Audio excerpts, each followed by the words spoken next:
Assalamualaikum warahmatullahi wabarakatuh. Alhamdulillahilladzi amarna an nandura anfusana ma qaddamat sigar. Assalatu wassalamu ala khairil ibad wa ala alihi wa sahbihi ila yaumil ma'ad. Amma ba'd. Dewan Hakim yang arif dan bijaksana, hadirin sebangsa dan setanah air yang kami banggakan, mental adalah modal utama manusia untuk mencapai suatu kejayaan. Jika mental tertata, karakter mulai terjaga, maka generasi Indonesia siap menghadapi tantangan dunia. Namun tanpa sadar saat ini Indonesia tengah terjajah, bukan secara fisik, tapi malah jatuh ke dalam gaya baru imperialisme, di mana kehidupan penuh dengan hedonisme. Nilai-nilai luhur budaya terlupakan, korupsi terjadi di berbagai bidang, dan kemaksiatan semakin transparan. Muhtaris di dalam bukunya Manusia di Indonesia halaman 23 menggambarkan bahwa karakter manusia Indonesia yang lemah, jantung hipnotis, suka meniru dan bermalas-malasan. Dalam kondisi seperti ini, untuk membangun peran pemuda, revolusi mental sebagai kuncinya. Sebagaimana yang telah dilontarkan oleh Presiden Insinyur Soekarno pada peringatan kemerdekaan Indonesia tahun 1956 menjelaskan bahwasannya revolusi mental adalah suatu gerakan untuk menggembleng manusia untuk menjadi manusia yang baru, berhati putih, lebih maju dan berjiwa tangguh. Setelah 77 tahun merdeka, perjuangan ini belumlah usai. Kita harus terus melakukan revolusi meski dalam artian yang berbeda. Bukan lagi mengangkat senjata, tapi membangun jiwa bangsa.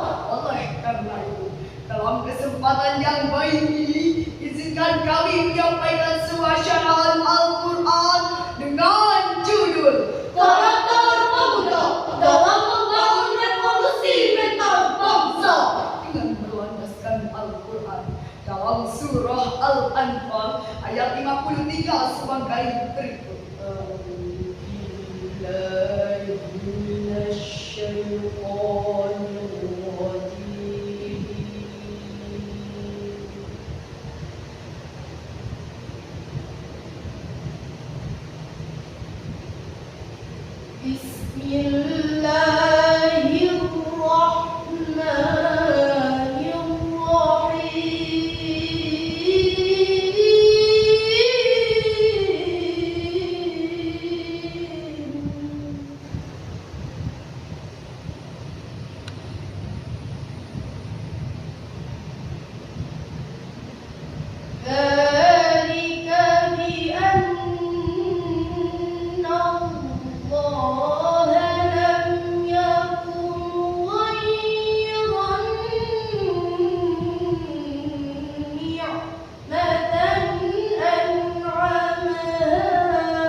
itu sungguh Allah tidak akan mengubah suatu nikmat yang telah diberikannya kepada suatu kaum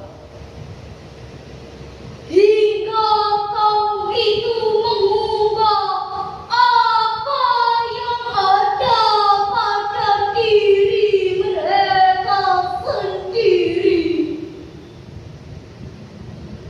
Sungguh Allah Maha mendengar, Maha mengetahui. Kami sebangsa dan setanah air yang kami banggakan.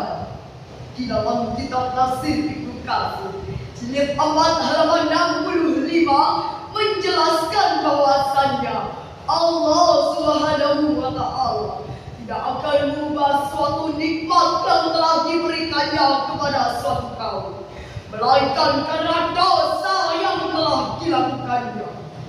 Merujuk pada tafsir tersebut hadis jelas bahwa Allah Subhanahu wa taala tidak akan mengubah suatu apapun jika kita tidak mempunyai niat dan upaya untuk mengubahnya, termasuk membangun perantaunya. Maka kita harus terus berusaha semaksimal mungkin untuk mendidik diri sendiri dan bangsa kita agar selalu berakhlak karimah. Jujur kita akui hadir, saat ini masih banyak pemuda bangsa kita yang masih bermental kotor, Bergaya hebat, menggosok kuat, dan bertelinga maksiat. Betul hadirin? Sebagai contoh, Komisi Perlindungan Anak di Indonesia mencatat jumlah tawuran pelajar di Indonesia meningkat setiap tahunnya. Belum lagi manipulasi komunikasi tidak empati, perilaku yang kurang menghargai mewarnai pemuda kita saat ini. Berulang kali kasus itu terjadi, seperti korupsi, tak jujur bahkan tak empati. Karakter bangsa harus terus dijaga. Revolusi mental jadi kunci yang utama. Hal ini begitu pentingnya pendidikan karakter. Hingga Aristoteles pernah berkata, mendidik pikiran saja tanpa mendidik hati dan karakter hanyalah omong kosong belaka. Pendapat ini diburu oleh Thomas Nicola. Di dalam bukunya Educating Karakter menjelaskan bahwasannya pembinaan karakter adalah suatu hal yang utama untuk menentukan masa depan bangsa. Lantas hadir, bagaimanakah karakter yang sesuai dengan revolusi mental di Indonesia? Allah menjawabnya dengan sangat indah di dalam Al-Quran surah Ali Imran ayat 110 sebagai berikut. Kuntum khayra ummatin ukhrijat linnasi ta'muruna bil ma'ruf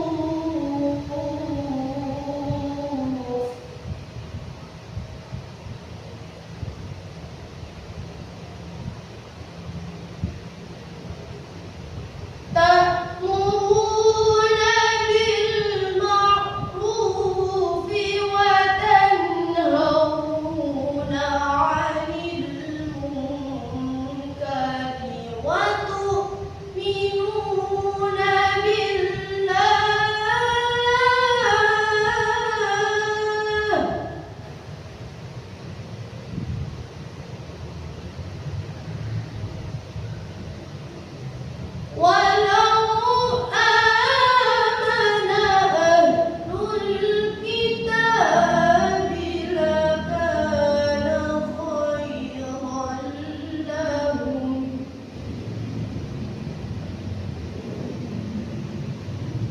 minhumul mu'minuna wa aktsaruhumul fasiqun.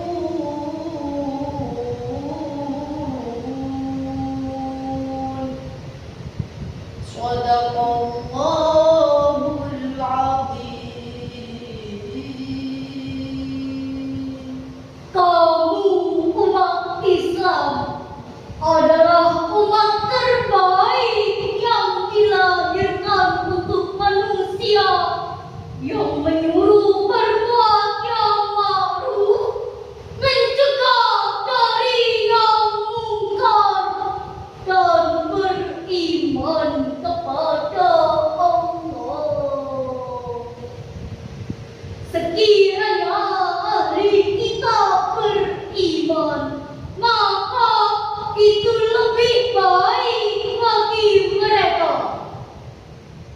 Di antara mereka ada yang beriman, namun kebanyakan dari mereka adalah orang-orang fasik.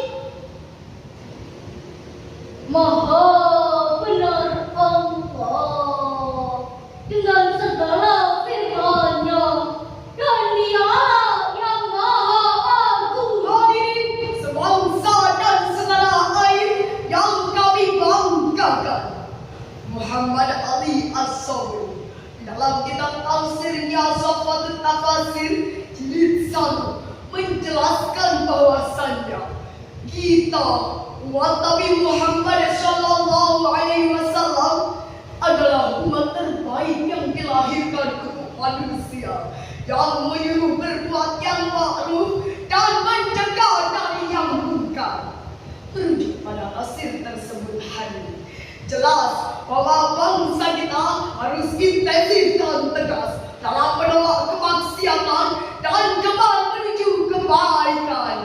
Hadirin, dari syarahan tadi dapat kami ambil 3 kesimpulan. Pertama, Mental adalah modal utama manusia untuk mencapai suatu kejayaan. kedua, Evolusi mental dapat diwujudkan melalui pendidikan karakter. Dan ketiga, amar ma'ruf nahi munkar adalah salah satu contoh karakter yang dapat diterapkan di Indonesia. Hadirin, hanya inilah yang dapat kami sampaikan. Semoga bermanfaat. tiada jalan yang tak berliku. Kalau biru perjuanganku, Karakter harus berkutu untuk Indonesia lebih maju.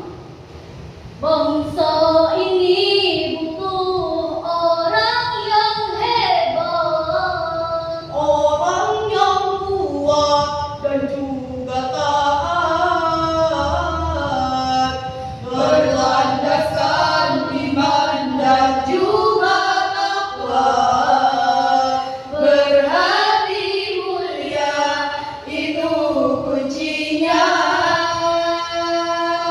Menghadapi tantangan zaman harus ditopang dengan iman dan takwa. Ku berharap engkau mengerti, di hati ini ada cinta untuk negeri. Ihdinas siratal mustaqim ila liqa ma'as salam.